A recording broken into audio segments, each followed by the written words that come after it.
الحمدللہ رب العالمین والصلاۃ والسلام علی خاتم النبیین اما بعد۔ میں سید فضیل رضا قاری قرآن و سنت کی عالمگیر تحریک دعوت اسلامی کے فلاحی شعبے فیضان گلوبل ریلیف فاؤنڈیشن UK کی خدمت کی سعادت حاصل کر رہا ہوں۔ الحمدللہ اہل سنت والجماعت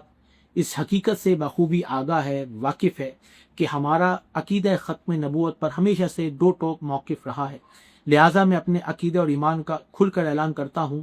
کہ ایک مسلمان ہونے کی حیثیت سے الحمدللہ میرا عقیدہ یہ ہے کہ نبی کریم حضرت محمد مصطفیٰ صلی اللہ علیہ وسلم اللہ پاک کے آخری نبی ہیں۔ آپ کے بعد نہ کوئی نبی آیا ہے اور نہ ہی آئے گا، اور جو کوئی بھی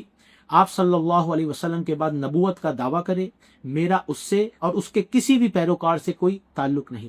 فیضان گلوبل ریلیف فاؤنڈیشن کی خدمات کے اعتراف میں اکثر ادارے، آرگنائزیشن سرٹیفکیٹس، شیلڈز اور اپریشیشن پیش کرتے رہتے ہیں۔ اسی طرح گزشتہ دنوں ہاؤس آف لارڈز میں منعقد ایک تقریب میں مدعو کیا گیا اور ایک اعزازی سند پیش کی گئی۔ میں حلفاً یہ بیان کرتا ہوں کہ اس تقریب میں شرکت کے وقت مجھے یہ ہرگز علم نہیں تھا کہ اس کی آرگنائزنگ باڈی میں شامل افراد میں سے کسی کا تعلق ایسی جماعت سے ہے جو مسلمانوں کے متفقہ عقیدے یعنی عقیدہ ختم نبوت کے منکر ہیں۔ اگر مجھے اس بات کا علم ہوتا تو میں ہرگز اس تقریب میں شرکت نہ کرتا اور نہ ہی کوئی اعزاز قبول کرتا، لہٰذا اس تقریب کے انعقاد کرنے، اس ایوارڈ کو دینے والے ہر اس فرد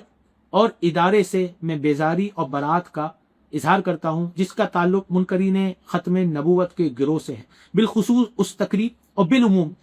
کسی بھی ایسی تقریب جس میں غیر ارادی یا اتفاقی میری شرکت ہوئی، میں اس سے توبہ کرتا ہوں۔ اس اعزازی سند کے باعث مندرجات بھی چونکہ متنازع ہے، لہٰذا اس ایوارڈ سے مکمل برات کا اعلان اور اس اعزاز کو رد کرتا ہوں۔ ہم اس ایوارڈ کو اپنے تمام سوشل میڈیا پلیٹ فارم سے بھی ہٹا رہے ہیں کیونکہ ایسے ایوارڈ کی ہمارے نزدیک کوئی بھی حیثیت نہیں۔ میں یہ بھی واضح کرتا چلوں کہ ہم اپنی ویڈیوز میں اکثر کمرشل برانڈز کو بلر کر دیتے ہیں یا ہائڈ کر دیتے ہیں، جس طرح پروفیشنل ادارے کسی بھی دوسرے کمرشل برانڈز کی تشہیر سے اجتناب کرتے ہیں۔ اس پالیسی کو مد نظر رکھتے ہوئے اس ایونٹ مینجمنٹ کمپنی کو ہائڈ کیا گیا۔ دعوت اسلامی کا ہر کارکن عشق رسول صلی اللہ علیہ وسلم، عقیدہ ختم نبوت اور مسلک اہل سنت والجماعت پر کامل یقین رکھتا ہے۔ ہمارا کسی بھی ایسے فرد، کسی بھی ایسے گروہ یا کسی بھی ایسی تنظیم سے کوئی تعلق نہیں جو عقیدہ ختم نبوت کے خلاف ہو۔ اس تقریب میں بعض غیر شرعی امور بھی تھے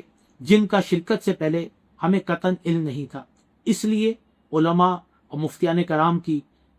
گائیڈنس کے بعد اس تقریب میں شرکت کرنے پر بھی اللہ پاک کی بارگاہ میں توبہ کرتا ہوں اور آئندہ بھی اللہ کے فضل سے اس پر انشاءاللہ سختی سے کاربند رہوں گا۔ میں اللہ پاک کی بارگاہ میں عاجزی کے ساتھ جانے انجانے میں کیے جانے والے تمام گناہوں سے معافی کا طلبگار ہوں۔ اللہ پاک ہمیں ہمیشہ حق پر ثابت قدم رکھے، ہمارے ایمان کی حفاظت فرمائے اور ہمیں عقیدہ ختم نبوت پر استقامت کے ساتھ زندگی گزارنے اور اسی پر خاتمہ نصیب فرمائے، آمین، بجاہ النبی الامین صلی اللہ علیہ وسلم۔